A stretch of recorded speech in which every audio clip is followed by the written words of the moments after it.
नमस्कार दोस्तों, स्वागत है आप सभी का आपके अपने YouTube channel Shyam class study में। साथियों, आज की इस वीडियो में यूपी पुलिस भर्ती परीक्षा में पूछे जाने वाले हिंदी के 38 अति महत्वपूर्ण प्रश्नों का प्रैक्टिस सेट लेकर के आया हूं। तो साथियों, आज के प्रैक्टिस सेट को पूरा करिएगा और प्रैक्टिस सेट को पूरा करने के बाद आपको अपना स्कोर ईमानदारी के साथ कमेंट बॉक्स में बताना है कि आपने इस प्रैक्टिस सेट में से कितने प्रश्न जो सही किए। अगर आपको हिंदी में से 38 में से 30 प्रश्न अगर आपने सही कर लिए तो निश्चित है आपकी तैयारी अच्छी चली। अगर आपने 38 प्रश्न सही नहीं कर पाए तो मान लीजिएगा आपकी तैयारी अभी थोड़ी कम है, अभी आपको और ज़्यादा मेहनत करने की ज़रूरत है। तो साथियों, आज के इस प्रैक्टिस सेट को पूरा करिएगा और प्रैक्टिस सेट को पूरा करने के बाद आपको अपना स्कोर ईमानदारी के साथ कमेंट बॉक्स में शेयर करना है और आपको बताना है कि आपने कितने प्रश्न जो सही किए और ये प्रैक्टिस सेट आपको कैसा लगा। प्रैक्टिस सेट पसंद आए तो वीडियो को लाइक, कमेंट और चैनल को सब्सक्राइब करना ना भूलें। और इस प्रैक्टिस सेट को आप अपने उस दोस्त के पास जरूर शेयर कर देना जो आपके साथ यूपी पुलिस भर्ती परीक्षा 2024 में 18 फरवरी 2024 के दिन के टारगेट को मान करके तैयारी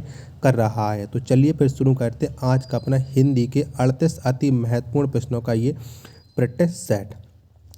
तो पहला प्रश्न है आपके सामने कि उचित विकल्प से रिक्त स्थान पूर्ण करें, यानी आपको इसमें रिक्त स्थान बताना है। तो नरेंद्र दामोदर दास मोदी भारत के वर्तमान प्रधानमंत्री हैं। भारत के राष्ट्रपति प्रणब मुखर्जी ने उन्हें 26 मई 2014 को भारत के प्रधानमंत्री दिलाई। तो क्या दिलाई है आपको ये बताना है। प्रश्न संख्या 1 का आंसर क्या हो जाएगा। तो क्या दिलाई जाती है, तो प्रधानमंत्री पद की शपथ दिलाई, यानी 1 का जो आंसर होगा वो ऑप्शन संख्या सी इस प्रश्न का राइट आंसर हो जाएगा। क्या हो जाएगा, ऑप्शन संख्या सी। चलिएगा, प्रश्न संख्या 2 है आपके सामने की निज उन्नति अहे सब को मूल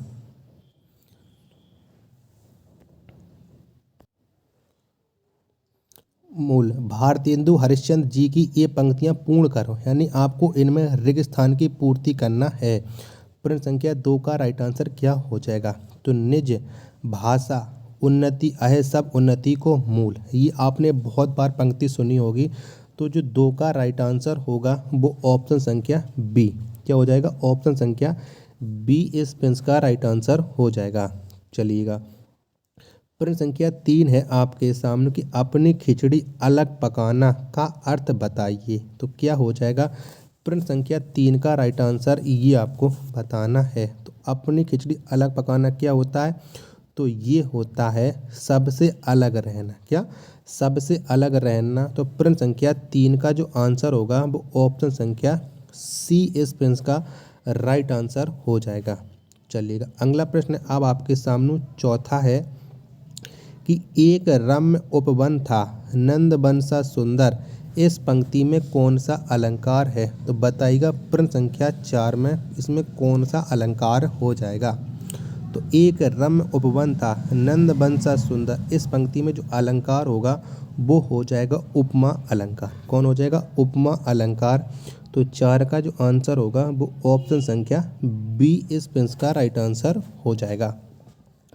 चलिएगा, प्रश्न संख्या अब आपके सामने 5वां है कि मौसम में आर्द्रता छाई हुई है, रेखांकित शब्द का विलोम शब्द क्या है। यानी आपके सामने जो आर्द्रता हाईलाइट किया है, तो आर्द्रता का आपको विलोम शब्द बताना है कि आर्द्रता का विलोम शब्द क्या हो जाएगा। तो इसका जो विलोम शब्द होता है वो होता है शुष्क। क्या होता है, शुष्क होता है। तो 5 का जो आंसर होगा वो ऑप्शन संख्या सी इस प्रश्न का राइट आंसर हो जाएगा। चलिएगा, प्रश्न संख्या 6 है आपके सामने की कहत नटत रीझत मिलत खिलत सही शब्दों का चयन करते हुए प्रस्तुत दोहे को पूर्ण कीजिए। यानी आपको जो ये दोहा है इसे आपको पूर्ण करना है। अगर आपको इस दोहे को पता होगा तभी आप इसे पूर्ण कर पाओगे। क्या, तो क्या हो जाएगा, कहत नटत रीझत खीजत मिलत खिलात लजियात, ये हो जाएगा इसका सही। तो यानी जो 6 का राइट आंसर होगा वो ऑप्शन संख्या ए। क्या हो जाएगा, ऑप्शन संख्या ए इस प्रश्न का राइट आंसर हो जाएगा। चलिएगा, अगला प्रश्न प्रश्न संख्या 7 है आपके सामने कि क्रिया विशेषण के कितने भेद होते हैं। तो कितने भेद होते हैं क्रिया विशेषण के, ये आपको बताना है। तो कितने होते हैं, तो क्रिया विशेषण के जो भेद होते हैं वो होते हैं 4। कितने होते हैं, 4 होते हैं। तो 7 का जो आंसर होगा वो ऑप्शन संख्या बी, क्या बी इसका राइट आंसर हो जाएगा। चलिएगा, प्रश्न संख्या 8 है आपके सामने कि पानी शब्द का वचन क्या है। तो क्या हो जाएगा, ये मतलब पानी क्या रहता है, एक वचन है कि बहुवचन है। तो बताइएगा प्रश्न संख्या 8 का आंसर क्या हो जाएगा। तो पानी जो वचन है, पानी शब्द है जो सदैव एक वचन होता है। क्या होता है, सदैव एक वचन होता है। तो 8 का जो राइट आंसर होगा वो ऑप्शन संख्या बी इसका राइट आंसर हो जाएगा।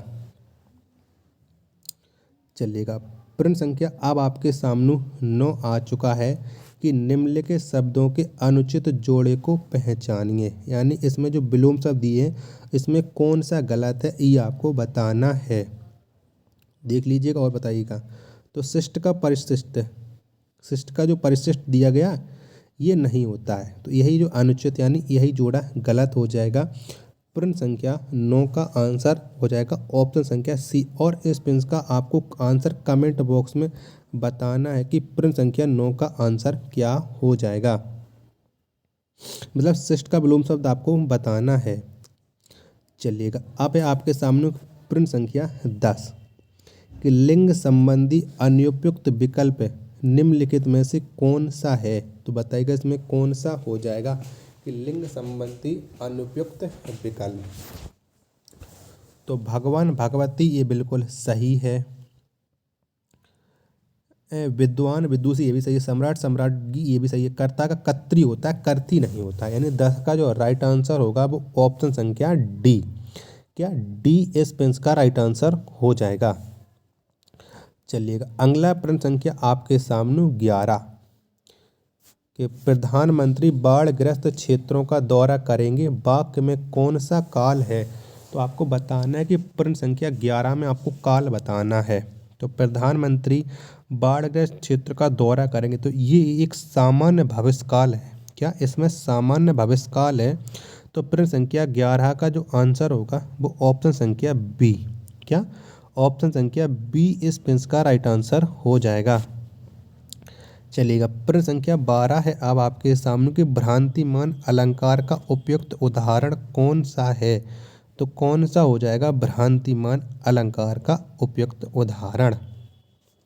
तो इस बताइएगा, यानी भ्रांति जहाँ पर आपको भ्रम हो रहा होगा। तो ओ से बिंदु चुग रही हंसनी मोती उनको जान। तो क्या यही हो जाएगा प्रश्न संख्या 12 का आंसर ऑप्शन संख्या ए इस प्रश्न का राइट आंसर हो जाएगा। चलिएगा, अगला प्रश्न अब आपके सामने आ जाएगा 13। क्या हो जाएगा प्रश्न संख्या अब आपके सामने 13 है। तो पढ़िएगा प्रश्न संख्या 13 को और इस प्रश्न का आंसर आप लोगों को कमेंट बॉक्स में बताना है कि निम्नलिखित विकल्पों में से दिशा शब्द का बहुवचन कौन सा है। यानी दिशा का आपको बहुवचन बताना है। तो दिशा का जो बहुवचन होता है वो होता है दिशाएं। क्या होता है, दिशाएं होता है। तो 13 का जो राइट आंसर होगा वो ऑप्शन संख्या बी, क्या ऑप्शन संख्या बी इस प्रश्न का राइट आंसर हो जाएगा।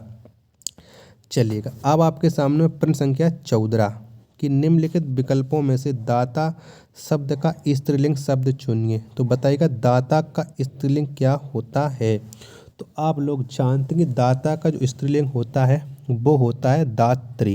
क्या होता है, दात्री होता है। तो 14 का जो आंसर होगा वो ऑप्शन संख्या सी इस प्रश्न का राइट आंसर हो जाएगा। चलिएगा, अगला प्रश्न अब आपके सामने 15वां है कि निम्नलिखित में से अनुचित जोड़े को छांटिए। यानी इनमें से जो कौन सा है, एक शब्दों के लिए अनेक शब्द दिए गए और अनेक शब्दों के लिए एक शब्द, तो उनमें से कौन सा जोड़ा गलत है बताइएगा। पढ़िएगा, तूती बोलना, तो ये विरक्ति होना, ये तो अलग विरक्ति मतलब होता है अलग अलग। तो तूती बोलना मतलब जलजला होना, ये होना चाहिए था। तो 15 का राइट आंसर हो जाएगा ऑप्शन संख्या ए इस प्रश्न का राइट आंसर हो जाएगा। चलिएगा, अब आपके सामने प्रश्न संख्या 16 है आपके सामने कि मन डॉट डॉट तो कटौती में डॉट डॉट सही विकल्प चुनकर इस मुहावरे को पूर्ण करना है। तो बताइएगा इस मुहावरे का क्या सही अर्थ निकलेगा ये आपको बताना है। तो आप जानते कि मन चंगा तो कठौती में गंगा, क्या मन चंगा तो कठौती में गंगा, तो कौन से विकल्प में दिया गया है बताइएगा। प्रश्न संख्या 16 का आंसर तो ये दिया गया ऑप्शन संख्या ए में। किसमें? ऑप्शन संख्या ए में। तो 16 का आंसर ऑप्शन संख्या ए इस प्रश्न का राइट आंसर हो जाएगा। चलिएगा प्रश्न संख्या अब आपके सामने है 17 कि प्रकृति का सुकुमार कवि किसे कहा जाता है। तो कौन से कवि को हम प्रकृति का सुकुमार कवि कहते हैं। तो 17 का आंसर बताइए। तो ये कहते हैं हम सूर्यकांत सॉरी सुमित्र नंदन पंत को पृथ्वी का सुकुमार। तो 17 का जो आंसर होगा वो ऑप्शन संख्या बी इस प्रश्न का राइट आंसर हो जाएगा। चलिएगा अगला प्रश्न अब आपके सामने 18वां है कि मुकुल निम्नलिखित में से किस शब्द का समानार्थी है। तो इनमें से मुकुल किसका समानार्थी है बताइएगा। प्रश्न संख्या 18 का आंसर क्या हो जाएगा। तो मुकुल ये कली का समानार्थी है। किसका है? कली का है। तो 18 का जो आंसर होगा वो ऑप्शन नंबर ए, क्या ऑप्शन संख्या ए इस प्रश्न का राइट आंसर हो जाएगा।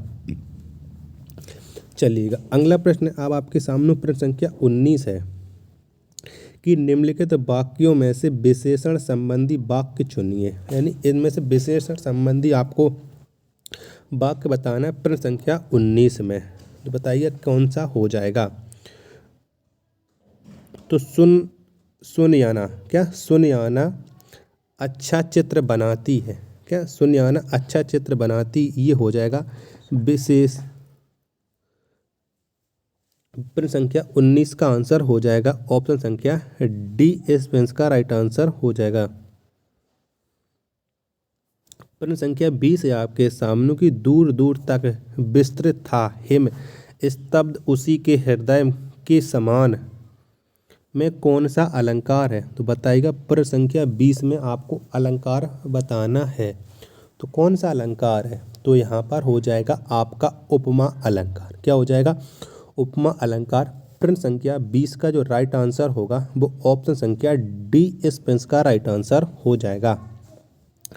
चलिएगा प्रश्न संख्या 21 है अब आपके सामने की हड़ौती बोली कहाँ बोली जाती है। तो बताइए कहाँ पर बोली जाती है हड़ौती बोली। प्रश्न संख्या 21 का आंसर क्या हो जाएगा। तो जो हड़ौती बोली है ये राजस्थान में बोली जाती है। कहाँ पर? राजस्थान में बोली जाती है। तो 21 का जो आंसर होगा वो ऑप्शन संख्या ए इस प्रश्न का राइट आंसर हो जाएगा। प्रश्न संख्या 22 है आपके सामने की तुलसीदास द्वारा रचित रामचरितमानस में कितने कांड हैं। तो कितने कांड हैं रामचरितमानस में, ये आपको बताना है। तो आप लोग जानते कि रामचरित जो मानस है इसमें 7 कांड हैं। कितने? 7 कांड हैं। तो 22 का जो आंसर होगा वो ऑप्शन संख्या ए इस प्रश्न का राइट आंसर हो जाएगा। चलिएगा अब आपके सामने प्रश्न संख्या 23 है आपके सामने कि निम्नलिखित वाक्यों में से अशुद्ध वाक्य का चयन कीजिए। यानी आपको इनमें से गलत वाक्य बताना है कि कौन सा है जो गलत वाक्य है।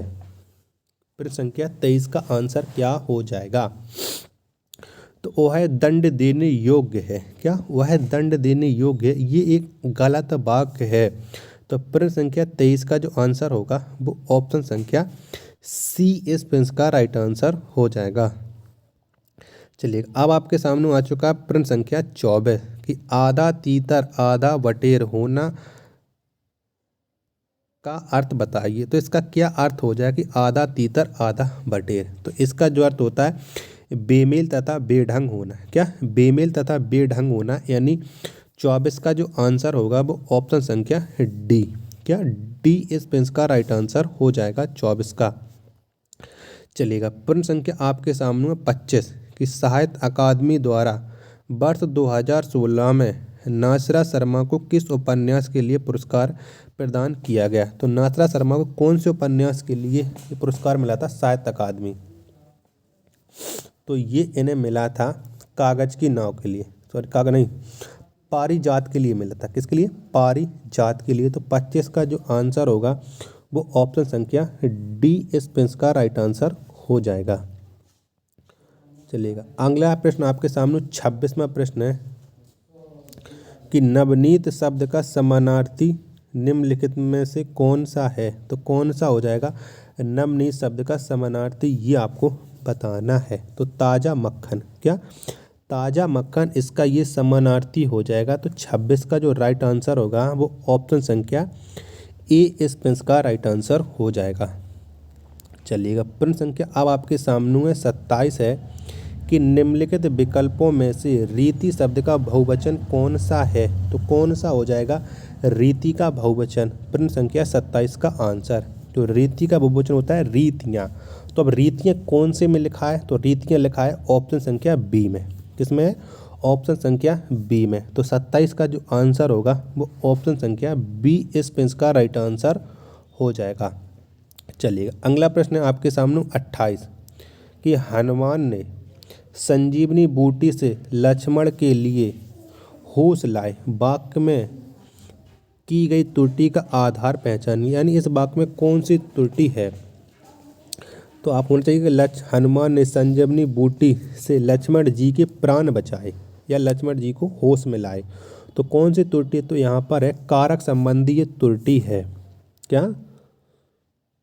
यहाँ पर को हो जाता, क्या के लिए यहाँ पर को हो जाता तो इससे युद्ध हो जाता। तो यहाँ पे कारक संबंधी त्रुटि है।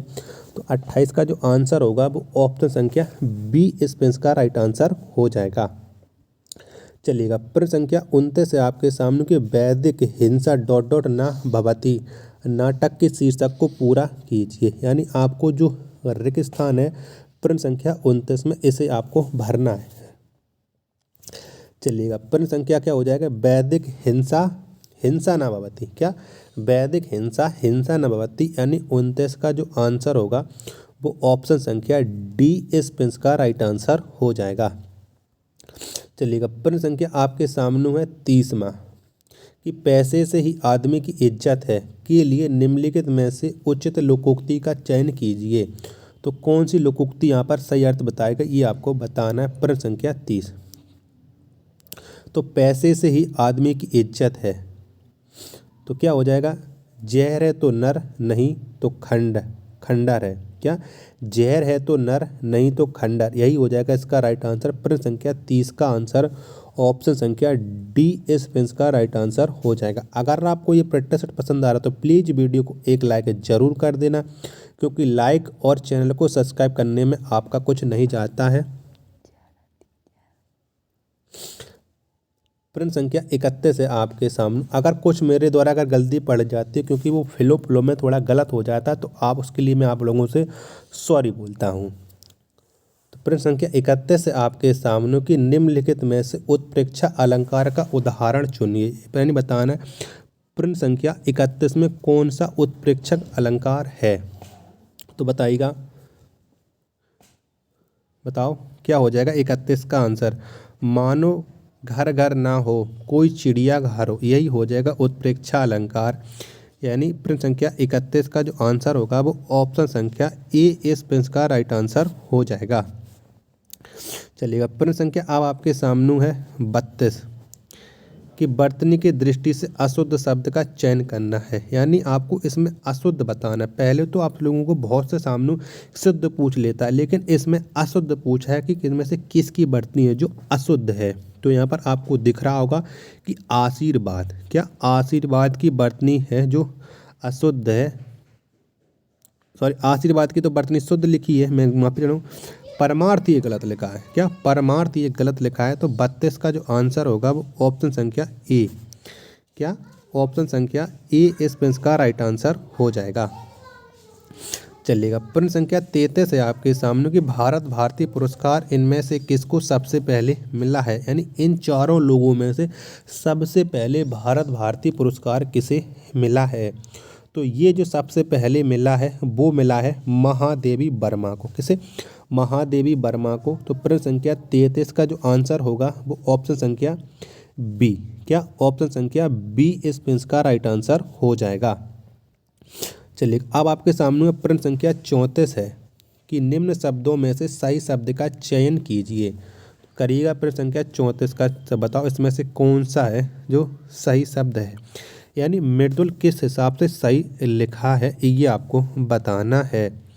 तो मृदुल ये जो ऑप्शन संख्या ए में लिखा है वही इसका राइट आंसर हो जाएगा, यानी 34 का जो आंसर होगा वो ऑप्शन संख्या ए इस पेंस का राइट आंसर हो जाएगा। चलिएगा, अगला प्रश्न आ चुका है आपके सामने 35 कि आषाढ़ का एक दिन किसकी रचना है। तो ये किसने लिखा है आषाढ़ का एक दिन। तो इसे आप लोग जानते हैं कि ये मोहन राकेश, क्या मोहन राकेश की रचना है आषाढ़ का एक दिन। तो 35 का जो आंसर होगा वो ऑप्शन संख्या सी इस पेंस का राइट आंसर हो जाएगा। चलिएगा, अगला प्रश्न आ चुका है आपके सामने 36, क्या 36 हो जाएगा कि निम्नलिखित में से समानार्थी शब्द का कौन सा जोड़ा सही नहीं है। तो कौन सा जोड़ा सही नहीं है ये आपको बताना है। तो बताइए किसका सही जोड़ा नहीं है। तो कमल, देखो दांत के होते हैं दंत, रदन बिल्कुल सही है। चांद के होते हैं राकेश, राशि ये भी सही, सॉरी शशि ये भी सही है। झंडा का ध्वज पत्ता का भी सही है। कमल यानी ये पर्यायवाची, कमल का अम्बु आप कहाँ पर होता है बता आपने, नहीं होता है। तो 36 का जो आंसर होगा वो ऑप्शन संख्या डी इस पेंस का राइट आंसर हो जाएगा। चलिएगा, प्रश्न संख्या आपके सामने है 37 और लास्ट प्रश्न है साथियों आज के इस पिट्ठे सेट का कि इनमें से कौन सी रचना प्रसिद्ध कथाकार मनु भंडारी की नहीं है। तो इनमें से कौन सी रचना है जो मनु भंडारी की नहीं है। तो बताओ कौन सी नहीं है। तो पिंजरे की उड़ान, क्या पिंजरे की उड़ान ये मनु भंडारी की नहीं है। तो 37 का जो आंसर होगा वो ऑप्शन संख्या बी इस पेंस का राइट आंसर हो जाएगा। तो साथियों अगर आपको ये प्रैक्टिस सेट पसंद आया हो तो वीडियो को लाइक कर देना और चैनल को आप लोगों ने अभी तक सब्सक्राइब नहीं किया होगा तो चैनल को आप जरूर सब्सक्राइब कर लीजिएगा। मिलते हैं अपन नेक्स्ट वीडियो में, तब तक के लिए धन्यवाद। जय हिंद मेरे प्यारे साथियों।